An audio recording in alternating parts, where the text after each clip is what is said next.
राम राम. काम, क्रोध, लोभ, मोह, मद, मत्सर हे षड्रिपू मनुष्याचे हे 6 शत्रू आहेत. रिपू म्हणजे शत्रू. काम आहे, क्रोध आहे, लोभ आहे, मोह आहे, मद आहे आणि मत्सर हे मनुष्याचे शत्रू आहेत. यांच्यामुळं मनुष्याचा अधःपतन होतं, मनुष्याचा विकास होत नाही.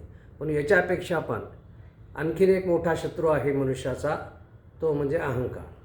अहंकार हा सर्वात मोठा शत्रू आहे. हा अहंकार प्रत्येक क्षेत्रामध्ये असतो, संसारामध्ये असो किंवा अध्यात्मामध्ये असो,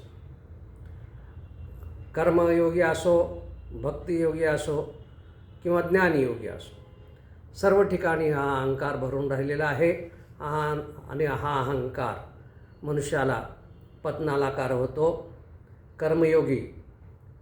कर्मयोग्याचा अहंकार, कर्मयोगी का म्हणतो, मी हे काम केलं, माझ्याशिवाय हे काम कोणी करू शकत नाही, मीच हे काम करू शकतो, मी हे केलं, मी ते केलं. हा मोठा अहंकार कर्मयोग्याचा असतो. तशाच प्रकारे ज्ञानयोगी जे आहेत, पंडित आहेत, त्यांना आपल्या ज्ञानाचा फार अहंकार असतो. मी एवढे शास्त्र वाचलेलं आहे, एवढ्या शास्त्राचं अध्ययन केलेलं आहे, मला हे ज्ञान प्राप्त आहे, मला ते ज्ञान प्राप्त आहे. हा अहंकार असतो, ज्ञानी मनुष्याचं पतन करतो. तशाच प्रकारे भक्ताला पण अहंकार असतो. भक्त काय म्हणतो, मी इतकं नामस्मरण करतो, इतक्या माळा ओढतो, इतकं तीर्थाटन करतो, रोज पूजा अर्चा करतो, देवालयाला जातो, देवळात जातो, देवाचं दर्शन घेतो, तीर्थाटन करतो. हा अहंकार भक्ताला असतो.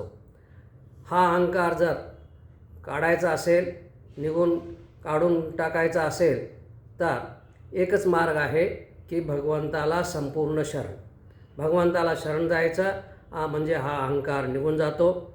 भक्त जरी असला तरी त्यांनी कितीही भक्ती केली आणि हा अहंकार असला तर पतन होतं. म्हणून भक्तांनी काय करायचं, भगवंताला शरण जायचं, संपूर्ण शरण. भक्ती चालू ठेवायची.